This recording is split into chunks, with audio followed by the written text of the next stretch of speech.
What's up, fight fans from all around the world? This is your fight goddess, Chris Baldwin, and I'm here in the war room talking sports justice radio with my boy, Mr. Eddie Goldman. We call him the Conscious of Combat Sports, and my sister. We're talking Malissa Smith. Okay, folks, she is a women's boxing historian, and we are going to bring you guys some important developmental news today. And this is in covering the movement to ban Russian athletes and Belarusian athletes from the Paris Games in 2024 in the Olympics, because it looks like IOC President Thomas Bach has just caved into Putin. And we had the pleasure and the honor to sit in on a press conference with the Ukrainian athletes to discuss this movement. And Eddie, why don't you give us a breakdown on that discussion that we had with the athletes that do not want to compete with the Russian athletes. It's for their safety. It's the fact that the Russians have declared war on Ukraine, and they really should not be competing in the Olympic Games come 2024. So give us a breakdown, Eddie. Yes, thank you. And there, by the way, a recording of that press conference is available. You have to sort of search it out, but a recording of that is on from last week is on YouTube. What happened last week at the IOC Executive Board meeting, which essentially rubber stamps what Thomas Bach wants to happen, is that they officially said that they are inviting for 2023 qualifying events. That's kicking the can down the road for 24 in Paris. They're hoping the war would be over, which I think is unfortunately unlikely. But they said that athletes from Russia and Belarus can participate as neutrals, whatever that means. And they gave no definition, no real explanation. How do you tell that they are neutrals? Or do you just put them in a white uniform so they'll stand out? The last two Olympics, they were supposedly neutrals, and they called them Olympic athletes from Russia and Russian Olympic Committee. That's, it's absurd. They did add one thing, one concession, which will be interesting to see how this plays out. They said Russian and Belarusian athletes that are members of the military or law enforcement cannot participate in the Olympics, but they gave no method to tell how they are or when they were in the military or law enforcement. Now, if they stick to this strictly, that's going to keep out the vast majority of the Russian team, because it's been documented at the Tokyo Summer Olympics, for example, 61 of the 71 Russian medalists were either members of the CSKA, the Central Army Sports Clubs, or Russian Guards. And so if you're going to be kicking out the majority of them, is that really going to happen? And it's also, everything is being determined differently by the different international federations. This is just chaos. So, for example, the International Fencing Federation, which is a major sport and was actually Thomas Bach's sport, that's where he won a gold medal. They said that they took a different stance than, say, IBA, which is still suspended, and they took a different stance than World Athletics. Everybody is taking a different stance. So, like the Fencing Federation said, we're going to allow Russians and Belarusians under their own flag to compete. So what happened then is that a number of fencing tournaments was scheduled in Europe, and they had to be canceled because the European country said, well, if you're going to hold this tournament and you're going to bring these Russians in, we're not allowing them in the country. So they just canceled the tournaments. And it's just creating, and a number of fencers from different countries put out joint statements saying we don't want the Russians to compete. So it's absolute utter chaos in terms of every federation doing different things. Some federations saying we will have athletes that are neutrals, whatever that means, and others saying all are welcome, and others are saying none are welcome. And this is important to decide quickly, because the qualifying events, as you know, for the Olympics, not everybody goes to the Olympics. You have to qualify in the different sports so that at least theoretically you're getting the elite athletes in each sport at the 2024 Olympics. So they hold these various qualifying events, and they have also different criteria for past Olympic medalists and past world champions and all of that. So some of the sports open up some wild cards for top level athletes who don't have to necessarily go through that process. There's a lot of the different sports handle it differently, but they want to get the elite athletes in there from the various countries. And so this is starting for many sports, is starting now, or will be starting in early 24, because we're in April of 23, and the Paris Olympics start in July of 24. What's that, like 15 months? It's not that long of a period of time to do it. So they're getting cracking on this, but it's created tremendous controversy. And the athletes in Ukraine have said, if the Russians and Belarusians are going to be there, we won't. We will not compete. And if they're going to be in the Olympics, even under the fig leaf of being neutrals, Ukraine will have to boycott. They haven't finalized that yet, but they've raised it as a distinct possibility. So what did the IOC do, and particularly Thomas Bach? He denounced the European countries, and specifically Ukraine and also the UK, that took this stance against the participation of Russians and Belarusians. So it's very clear which way, despite Thomas Bach saying he's in the middle, which way he's really leaning on this, because he denounces Ukraine and the UK for their position on this. So it's a complete mess.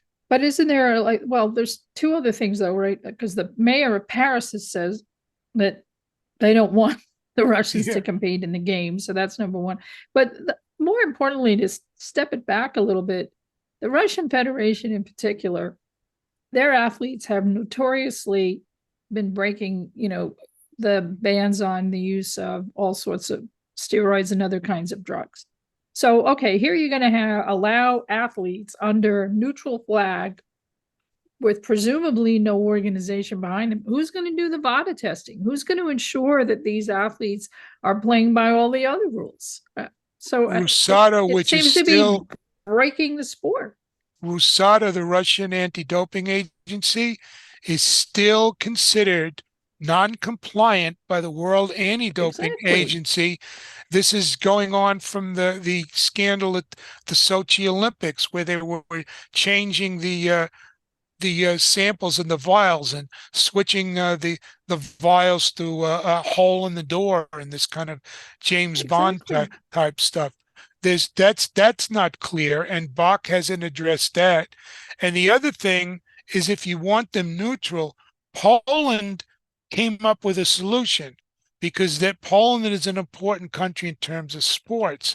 The European Games are coming up in Krakow, and so Poland said, okay, if you Russians want to compete, we want you to sign a statement saying that you were opposed to the war in Ukraine and you want to uphold the values of peace, which supposedly the Olympics is all about. They're not doing that.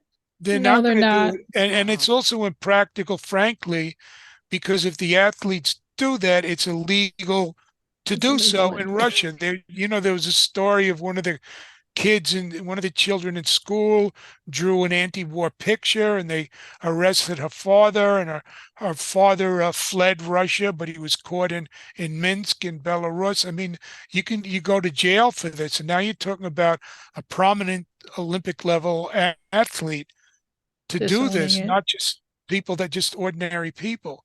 And do we talk about the fact that the president of Russia, Putin, is now under indictment as a war criminal?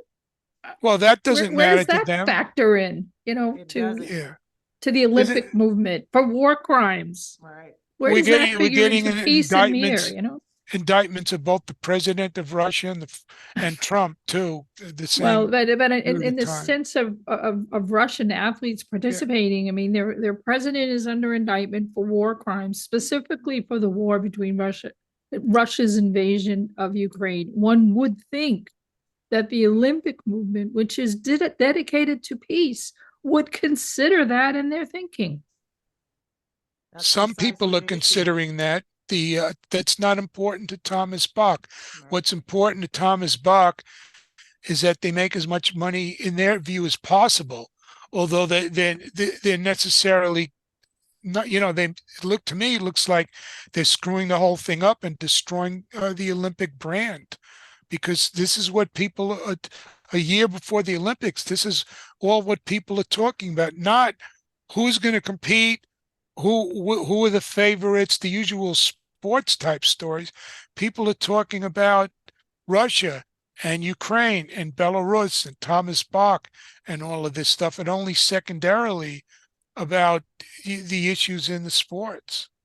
Right. Well, my thing is when we listen to the Ukrainian fencer Olga Kharlan, who is, I think she was a 6-time individual European champion. And it is, what if she faces a Russian fencer? They could kill each other. I mean, I didn't even think about that till she brought it up. We're going to have weapons in our hands. Yep. So, right. So it's like Thomas Bach obviously doesn't care, or he's either been compromised by Putin or something. Something's gone on, because how could you? It's an embarrassment to me. It's like if I was a president and the head of state stood on a stage at the last Olympics and then a few days later declared war on a sovereign nation, I would be embarrassed. I think I would have to step down. I wouldn't allow them to ever compete again. Yeah, and then the whole IBA thing with the IOC, where they're at war with each other. So what does that mean? If you're suddenly caving and saying, "Oh yeah, Russian and Belarusian athletes can compete," then what? So now you're acknowledging IBA as in fact okay, even though they're corrupt as hell and their officials still can't get it right when they're judging fights? I don't understand. Well, I just want to add, in terms of the potential for violence, it doesn't necessarily have to be in a combat sport, although that will make it easier and worse. There was a 1956 Blood in the Water match, which you can look up, which is a water polo match between the Soviet Union and Hungary around the time of the Soviet invasion of Hungary that put down the Democratic Workers' Revolution that took place against the Communist Party dictatorship. And so the teams were competing in water polo, and it ended up in violence. And then also, don't forget, in 1972, you had the Palestinian terrorists attack the Israeli Olympic team and murder a number of members and officials on that team in Munich. So this has happened before. This is not peaceful protest or anything. So what's going to happen if they compete together? I don't know. Bach talked about a recent tennis match, and one of the Ukrainian tennis players who was in it said she just felt very intimidated and humiliated having to compete. I think it was against an athlete from Belarus doing it. Bach cited this as a wonderful example of peace or something like that, and it wasn't, because he didn't speak to the athletes. He just made this crap up. And the other thing about IBA, which is IBA has welcomed them back directly. IBA is straight out violating even the limited sanctions that the IOC has put on Russia. For example, and this is where it gets complicated, and it looks like you're right, there's something going on behind the scenes. At the recent women's event, which they labeled as a world championships, and on an amateur level, this is kind of like what you have in boxing, where every fight is for the world champion or interim champion, or this kind of stuff. And at their event in India, they had invited Matitsin, the Russian sports minister, And supposedly there's a ban on Russian sports officials or Russian government officials from attending these international events. And it may be so in other sports, but IBA not only welcomed them, but Kremlev, the president of IBA, was sitting next to this dude at this thing. And in addition, the sports minister of India showed up and he was chumming with all of them as well. And what really makes this raise a lot of eyebrows is that the next official IOC session is in October, where they're going to apparently make a final decision on what to do for Paris 24 regarding Russia and Belarus, and also boxing. And boxing's place on the 24 and 28 Olympics will be held in India. So are they going to go against their hosts? Something is going on behind the scenes. And it's not exactly clear what it is, but it's certainly, Bach is certainly laying a basis moving in the direction of Russia. And his gamble would be that the war is over. Unfortunately, Ukraine's not going to win by October. It's going to take, unfortunately, longer than that. It appears that way. And my view is that the only out Bach has is if Russia says, okay, we cannot compete under these conditions. We're going to be the ones to not compete in the 2024 Olympics. And then Ukraine can come in and sort of put this issue in the back burner. But I don't think that's going to happen. I think Russia wants to do it to get on the world stage. At the same time, they're planning, active planning for their new sports associations and the Shanghai Cooperation Organization between Russia, China, Iran, and a bunch of other authoritarian countries to create an alternate multi-sport international events that will, in essence, be in competition with the IOC. And so they're moving on two fronts. Yeah, I mean, I don't see any way that Putin would ever cave on not showing up at the Olympics. His whole project is to break it, to show up, to break it, to have his own alternative organization. Just as his whole object has been to break NATO, to break the United States. Listen, he's getting back for 30 years of perceived slights since the fall of the Soviet Union. You know, I mean, there's a lot to this project, and it's not in his interest he's not the kind of guy that's going to back down and say, oh, okay, we'll take our marbles and go home. No, he's in it to win, and he will win at all costs. Just look at what he's doing in Ukraine. Again, he's a war criminal. The manner in which he's prosecuting this war is for ultimate cruelty. So the fact that Bach and the IOC are taking this, well, it's okay, you know, we'll be neutral, it'll be a kumbaya. As you say, it takes nothing into consideration of the pain and suffering of the athletes. It takes nothing into consideration of those athletes who are in support of Ukraine and an independent Ukraine. And it does not take into consideration what's going on behind the scenes in terms of furthering Putin's project to break Europe and to break the hegemony of Europe. And that's another discussion for another time, but it's an issue that needs to be resolved. But when you also layer in their criminality with respect to the lack of testing, the issues that just came up with the IBA Women's Championship, which, as you say, Eddie, is a very big deal in the boxing world for women. It is why they were able to get into the Olympics in the first place, because of the success of the championship gains under AIBA at that time in 2008 and 2010. It is why it is an Olympic sport. And the fact that there is documentation that there was cheating from the referees and the judges in the 2016 games, 2012 games, and the fact that there are still questions on just this past 2 weeks ago on the judging in some of those contests in India. It's not resolved. And kicking the can is not doing anyone any good in terms of sport. It's leaving a very bad taste. And as we've discussed before, for women in particular, the loss of this as a means of moving into the future is devastating. And it's going to hurt in so many ways because, again, the chief source of revenue is broadcasting rights, and mainly from NBC. NBC has been moving more and more their sports content. They did it for the last Olympics on Peacock, their idiotically named streaming service. What a name for I think it was the guy, the Family Guy and Orville guy. What was his name?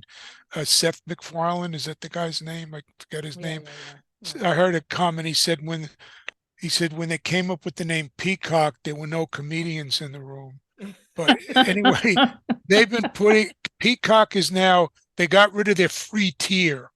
So to watch anything on Peacock, you have to subscribe to them. And if they keep that, they're going to be saying, come see the Olympics and come see the doped up Russians competing in the Olympics. Who the hell's going to want to pay for that? No. And that's going to deprive them of revenue and advertising revenue.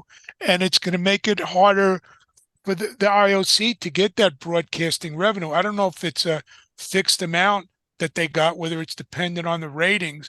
And it's running their brand through the mud. The Olympic brand now is associated with scandal, war crimes, all these doping, all these horrible things. And the IBA is also making it difficult for the IOC, because now the IOC sort of, as an afterthought said, we'll organize the boxing competition for the qualifiers in 23 and in 24 at Paris. But we don't really have an infrastructure. We don't really have referees and judges and officials. So we want to use those from the IBA. And they sent letters to the IBA officials to do that. And the IBA said, you stole our list, which is probably bogus anyway, who knows. But they said they're going to sue them for violating their digital rights. And they threatened the IBA officials, similarly to you see in a lot of sports organizations, if you work for them, you won't work for us. If you work for the IOC's boxing events, we're going to blackball you, essentially. And this sports officials organization protested this. And then the IOC said to the IBA, if you go ahead with this lawsuit, you're going to not like the consequences.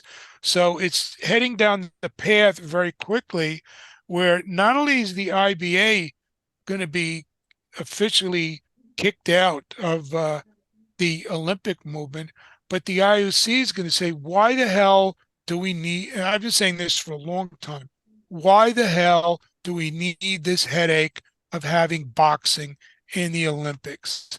Let's get rid of it right away. Finished, gone and done. And then Kremlin could take the remnants of his organization and have them compete in the Russian and Chinese SCO events. Exactly. Bye-bye Olympics. That's what we've been saying. Bye-bye boxing. Yeah. That's what we've been saying. You got to unmute your mic there. Oh, sorry, guys. It's the shame of it. I was saying, again, I'm representing a perspective, which is the young women who compete, and how important that has been to the rise of the sense of identity within the sport and talent, but also, frankly, boxing. I mean, it's really had a very positive effect on the sport in its entirety, although a lot of people would object to that and say, no, it's all men, it's all men. But really, it's not.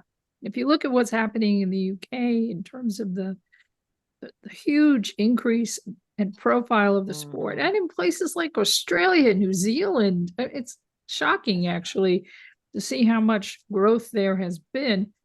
United States is accepted because, boxing is falling apart here anyway, the professional side. But on the amateur side, with organizations like, Beautiful Brawlers, they do an incredible job of galvanizing young women into competitions.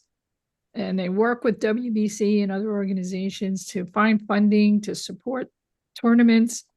They have tournaments between the United States and Canada, and there are really some sensational boxing, and it's feeding right into USA Boxing's national championship program. So there are good things happening. It's kind of under the radar in the United States.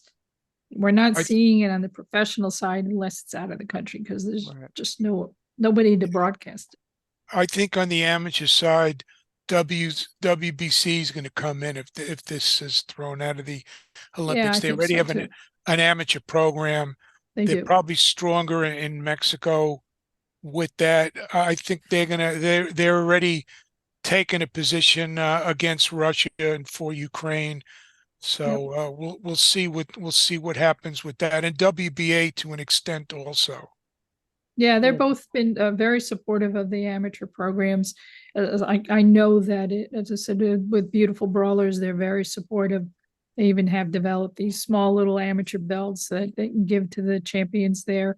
And those are feeders into the USA National Boxing, who do tremendously well on the elite side. They do well at the Pan American Games. They do well in international competitions. They did not go to the games in India, the women's championships in India. So, and there are other teams that did not go precisely because of this issue with the issues with the IBA. So there are already splits in the sport and splits in opportunity for this generation of really sensational boxers. And we know what the professional issues are in the United States right now. It's just at ground zero, but it is a feeder, and it's very important in places like UK, who, as soon as somebody wins a belt, an Olympic medal in the UK, they're, become an OBE or an MBE immediately. They're given this real national presence and opportunity in the sport when they turn professional. So we'll see how all this plays out. But right, and here they can't even get on television. No, they can't.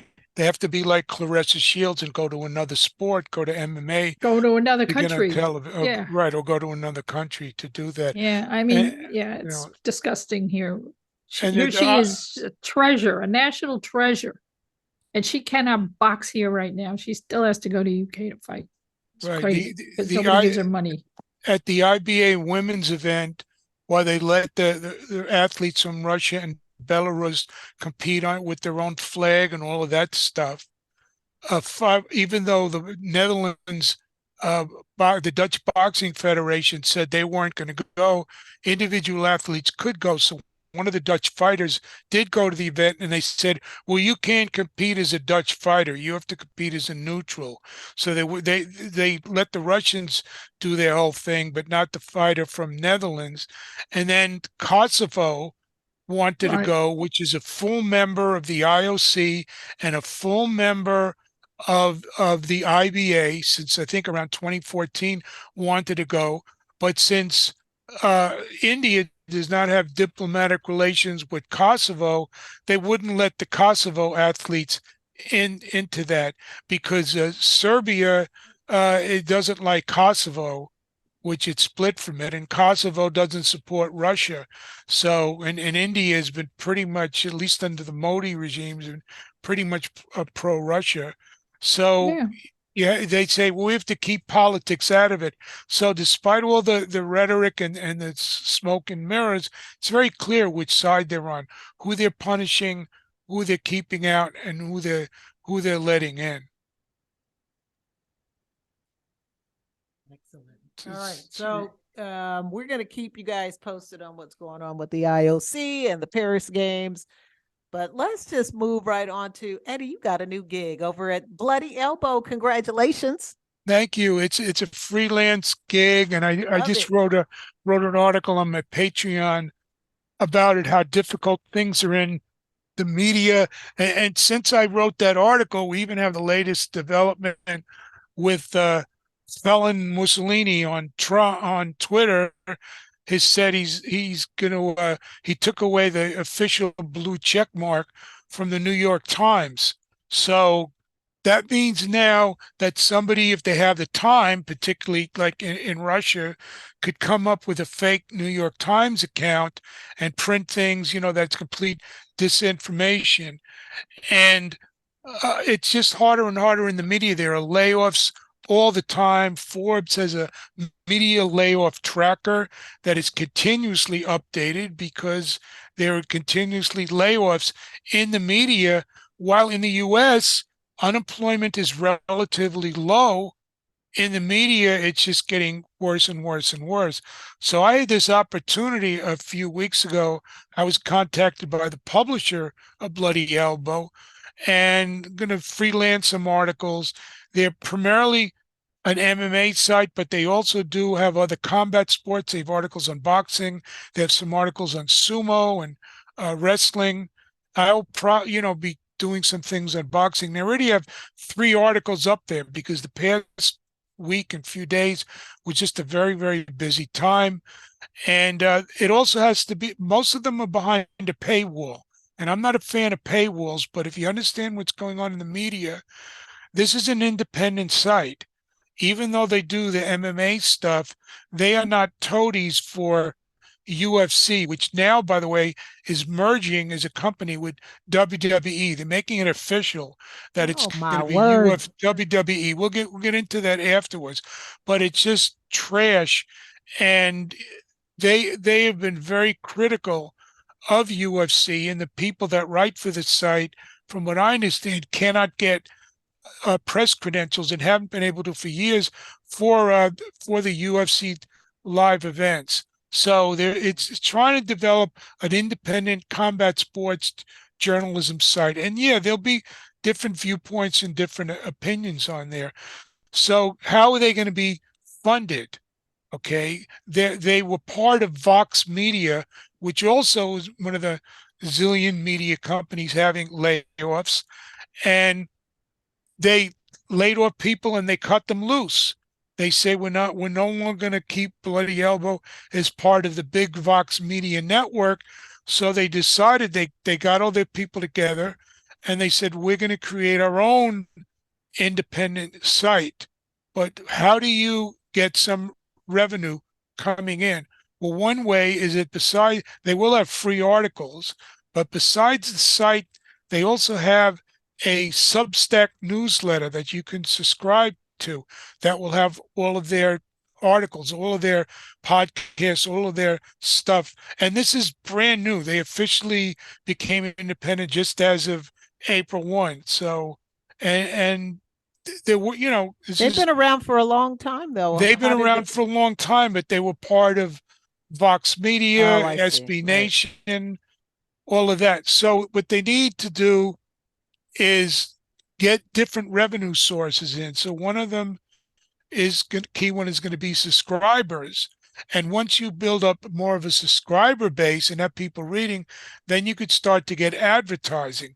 But also, since they're doing things independently and they're critical of these outfits, there's certain advertisers aren't going to go there because they just want to go to not only the bigger sites, but they just want to go to the sites and that are basically promoting the official mainstream line.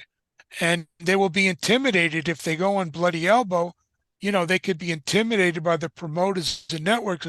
Why the hell are you dealing with these people? You shouldn't work with these people. So we're going to see how that goes. So I have 3 articles up already, and it just knocked the hell out of me to get them all done. I love that Joshua Franklin article. Well, that was the third one. The first one was about the collapse of Usyk versus Fury, which we had talked about for a while. That fight is now officially off. The second one was about Anthony Joshua, a champion no more, which sort of was written before the fight with Joshua and Franklin.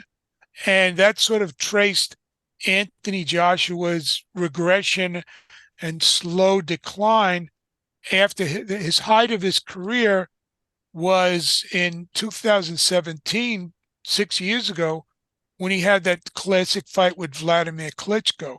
And I traced that because I've been following his career very closely, because we really thought he was going to be much more than he was. A lot of people in the know thought this guy could be the next Muhammad Ali. Well, He he's was not. almost there. He's not even the next Not Leonard Lewis, and he may no. not even be In the terms next of marketing, Vladimir. though, he was May almost not Well, be the next. marketing is smart. That's even being heard. So this has been. Yeah. in the third article that I did was right after the fight about that that he was unimpressive in his decision win over a very ordinary B-level fighter in Jermaine Franklin, and actually showed signs of regression in that fight. So Barry Wow. McGuigan has been commenting about this, the former featherweight champion who's a promoter and a trainer, and saying that, in his view, Joshua will never be the world heavyweight champion again, the top heavyweight. If Joshua wants to fight Fury, which makes sense because that's a very lucrative fight, especially in the UK. But if he does it and Fury doesn't wreck himself again through eating and drugs and mental health issues, he'll just box circles around Joshua. Oh my That'll God. be, Yeah. be a sad fight to see. And lay his but 300 pounds on him.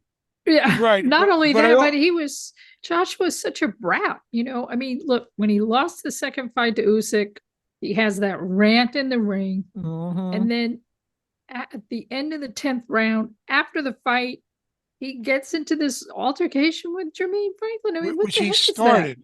Which He it's started. just, what is this bullshit? Grow up, dude.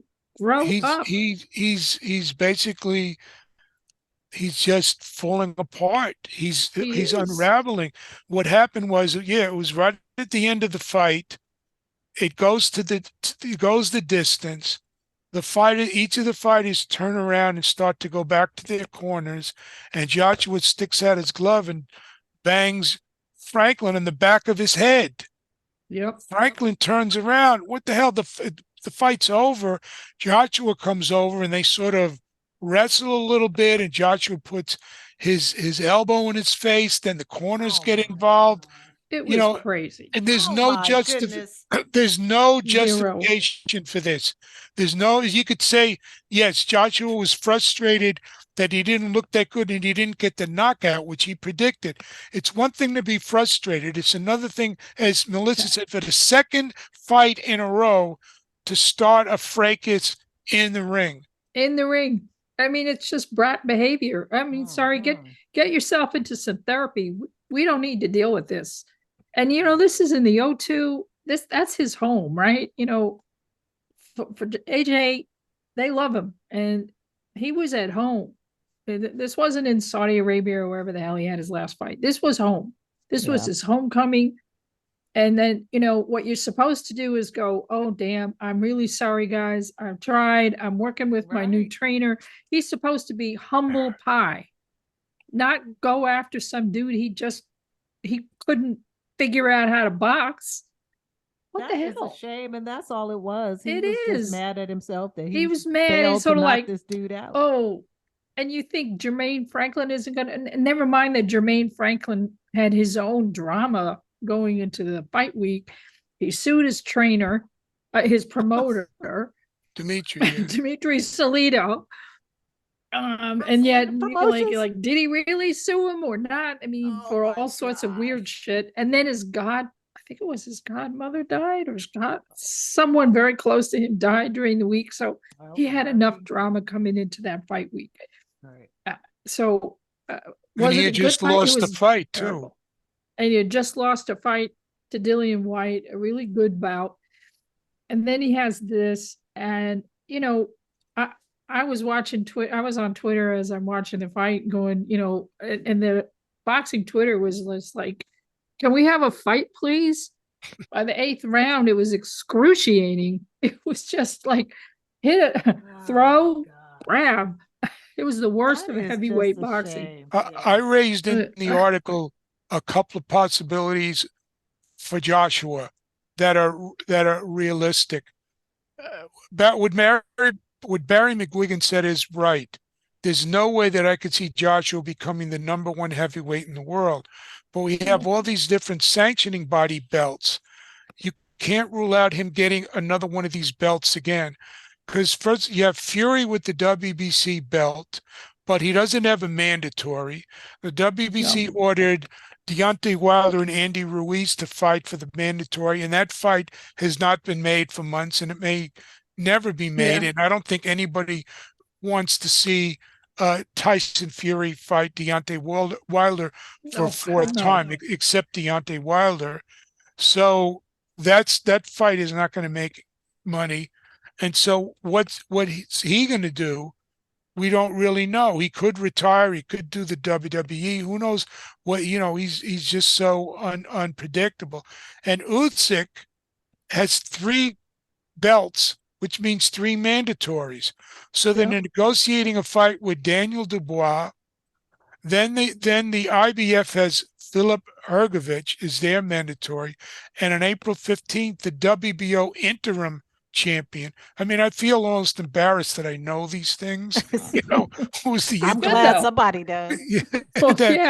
He is also the mandatory, the WBO mandatory for Usyk. He fights Zhang Zhilei, the big Chinese fighter. Big Bang. That's on April 15th. Wait, he's like 7 feet tall or something? Yeah, that's a big. Well, he's I think I have a picture with him. He arguably, he trains in New Jersey. I think Sean George, is it Sean George trains him? Who arguably beat Hrgović when they fought a couple of months ago. Virtually everybody thought that he knocked Hrgović down in the first round, and the decision ended up going to Hrgović. Most people watching it, or virtually all, thought that Zhang deserved the victory, but politics and judging in boxing.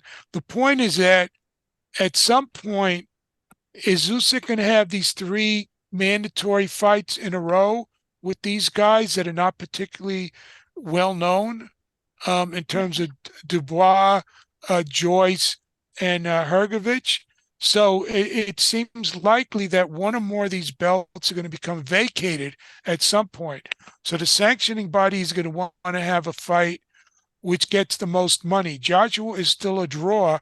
I could see one of these sanctioning bodies ordering a mandatory fight between Joshua and a B-level opponent and calling that a fight for the interim championship or whatever the hell they're going to come up with. The point being that Joshua could stay on the level he is now and get a belt.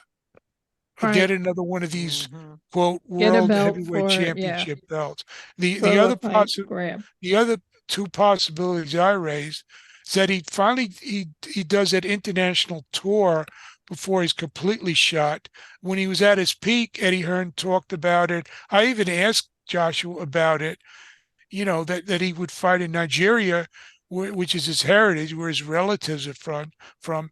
Get that out of the way before he's completely shot while he still has some value. The other possibility is doing a circus type fight with a wrestler or an MMA guy or one of these, internet Lord, guys I or do not want to see something. that either. Oh, that would be just painful. But Eddie Hearn will go for it because it's money, and he wants to and make all that money. stuff is on DAZN, the Misfits, crap. But meanwhile, there's going to be, another fight of the damn century happening for women, the best versus the best versus the best versus the best versus the best versus the best in Ireland on May 20th. That's right. Homecoming for Katie Taylor fighting Chantel Cameron at 140. Moving up. Katie Taylor's moving up away. Katie Taylor moving up to 140 to fight her. And then you have Terry Harper is going to fight Cecilia Brækhus. That's going to be a sensational 1-2 punch on the top of the card. That's an amazing thing. What fight dates are those? That's May 20th. All right, cool. In Dublin, Ireland. Tickets are already on sale, selling out. It's her homecoming. I mean, basically, Amanda Serrano had an injury pulled out of there. Serrano Taylor too, which was set for May 20th. And then on Twitter, which is the value of Twitter, which, we were talking before the show about what happens if Twitter goes away, because Twitter boxing is pretty huge. On Twitter, Cameron and Taylor started to have a conversation on Twitter. Hey, what about me? I'll fight you. Taylor's like, yeah, let's make it happen. And within a week, they were signed. It was done. It was done. That's how we roll. That's how we roll. So you got, with all this other crap, these women, when they fight, they are not going to, at the end of the bout, go, oh, I didn't win. Right. Give me a break. Yep. No baby shit up in here.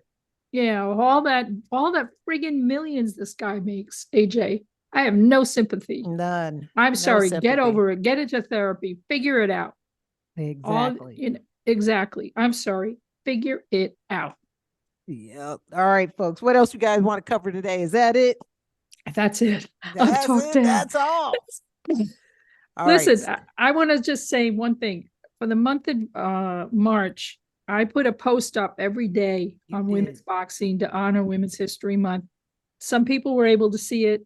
I have it across 15,000 platforms. It's on my personal Facebook, LinkedIn, Spottable. It is on Twitter. It is on Instagram. I really highly say, listen, go and check out some of these tweets, some of these posts on Instagram. Fascinating history. Loved it. I'll tell you one thing, just one thing alone. Gleason's Gym. Okay, my home. I will say that. Gleason's Gym in Dumbo, Brooklyn. There are 14 women coming out of Gleason's Gym who have won professional championship belts, individual belts, 14 and counting, that go all the way back to the 1990s. Fantastic. Okay. So that is the gym that has supported women since the 1980s, and they have 14 champions and counting. And we're talking Alicia Ashley with her WBC belts, and Amanda Serrano boxed out of there. Heather Hardy boxed out of there. Women like Malissa Jill Smith Matthews. Me, I box out of there. I still box out of there. Put up my little speed bag things. Yeah. But I'm telling you, people, just check it out.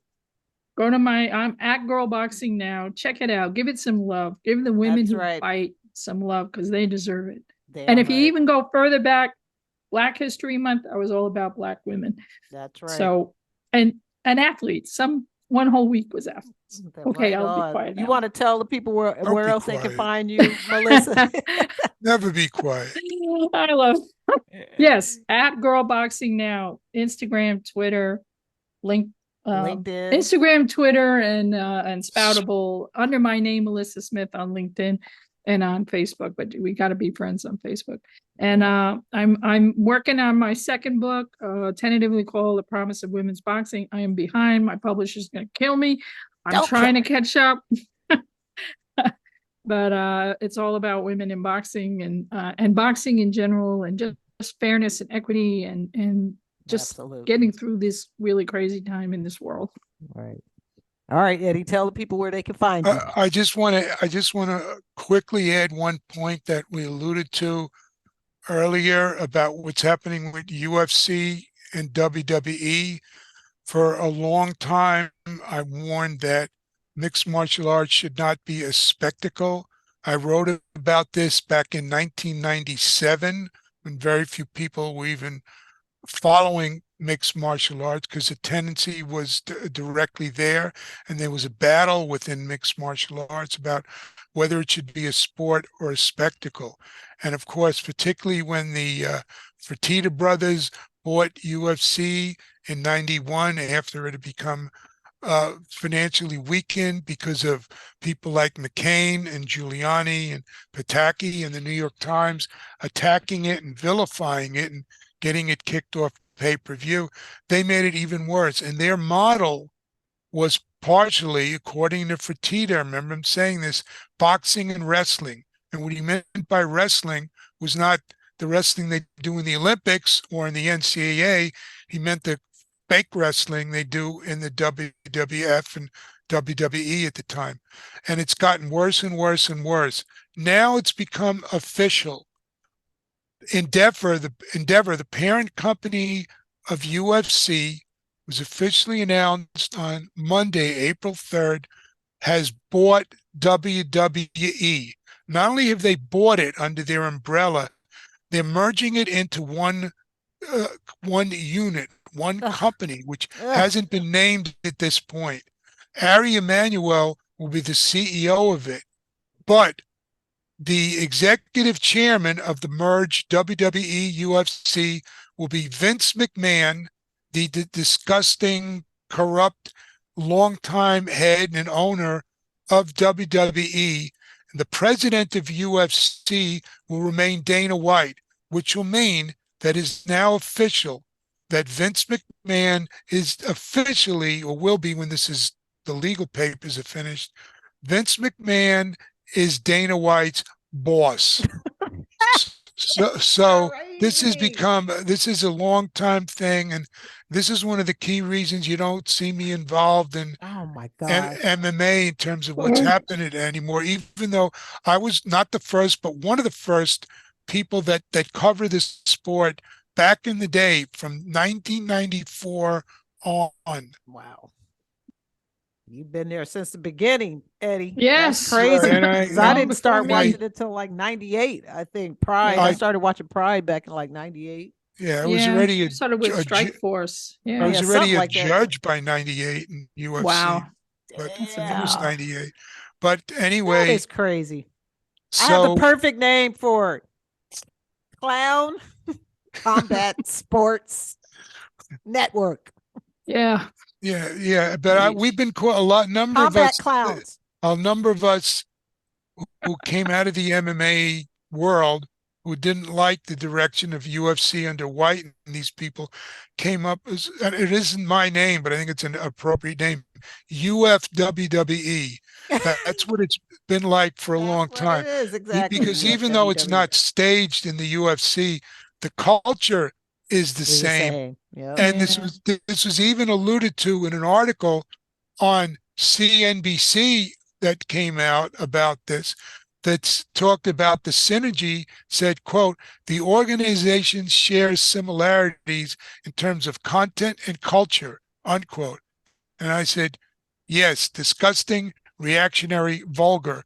And they also are both the two favorite organizations of Donald Trump, the indicted and hopefully soon to be thrown into Imprisoned. jail twice, beside already twice cartoons. impeached, follower of Putin, Donald J. Trump. Right. Oh, yeah. So you could find me. I'm still on Twitter until it just gets worse and worse, like every day, but I'm still there at NHP News. That's what I am, all over the place.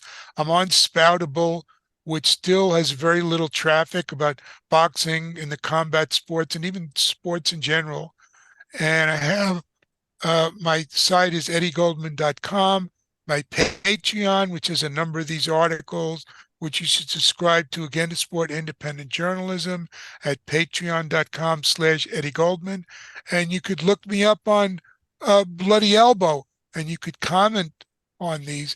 And I'm also reassessing, once again, my social media strategy in light of the algorithm for Twitter being put out. I really have to look more closely into it, where you're downranked if you put links to outside publishers and if you mention Ukraine, Oh the my situation goodness. in Ukraine. That's discrimination.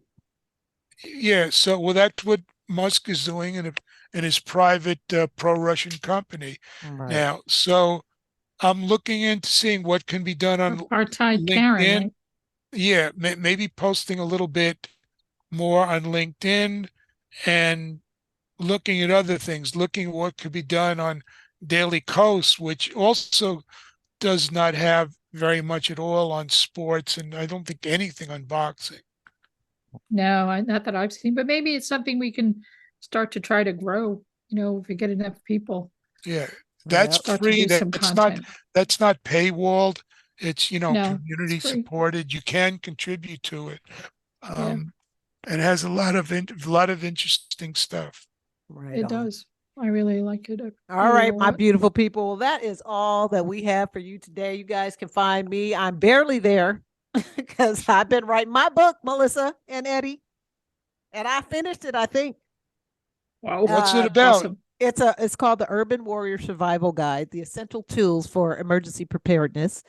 Okay. So yeah, so Awesome. Check the title, because there's another book with a similar title out. yeah, I did that like a year ago when I first started, so I'm going to do it again this year just to make sure that that title's still workable. But in the meantime, you guys can find me on Twitter at Angry Afro Radio, because I am that angry Black woman, and I'm on Instagram at Fight Goddess Fitness. You guys check me out. Please go to our YouTube page. And you guys go to Spoutable. You got to start I'm not posting on pumping Spoutable. Spoutable up. I'm not on Spoutable. I'm not dealing You with are Spoutable. on. Oh, I am on Spoutable. Sorry, I'm on You Spoutable are, at- and I'm at using it every day. I mean, Angry Afro Radio, I think. the or political I don't- side. Yeah. You're a Fight Goddess on Oh, I'm Spoutable. see. I don't even You remember. are. I'm trying to and we support you keep guys. we keep linking you. Right. So if you ever go on there, you're gonna have a I'm lot gonna of have to- notifications. Right, and I'm gonna I have to think- jump on there. I think you'd like Spoutable. I'm It's good. trying to like Spoutable, but in terms of functionality, I see some steps I'm taking that I shouldn't really have to take. So I've got. I don't even want to go in there, but I'm gonna go check because you Afterwards, guys. tell us about it, and we'll see if we could Yeah, walk but you anyway, through you it. guys. But yeah, I'm tweeting you. I'm spouting every day, Spouting. but it's more political crap. But All right. Well, you it's guys fun. go check us out on our YouTube page. Please follow, like, subscribe, hit that notification button so you know the next time we drop a video, and check out our site, warsports.com. That's all we have for you guys today. Peace, love, and push-ups, my beautiful people. Well,